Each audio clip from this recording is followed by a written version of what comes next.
Mini vlog 1. High guys, this is Nirja आणि मी गावी आली आहे आणि मी खूप हॅपी आहे. आम्ही मँगलोर गाडीने आलो. रात्री CSMTवरून आम्ही बसलो आणि मी खूप दमली आहे. आम्ही देवगड डेपोमध्ये येऊन हॉटेलमध्ये बसलो आहे. वाजलेत बघा किती. काल रात्रीपासून मी उपाशी आहे आणि बिकॉज ऑफ ट्रेनमधलं काही खात नाही मी. आणि मिसळपाव मी एन्जॉय केली.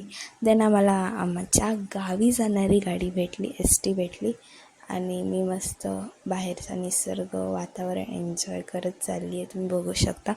तुम्ही एकदा तर यार आमच्या गावाला या. कणकवली सिंधुदुर्ग देवगड. मी कोकणची आहे. येस.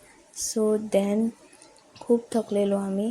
देन मी घरी जाऊन फ्रेश झाले आणि बघू शकता तुम्ही इकडे छान छान वातावरण. That's it for today. Bye guys.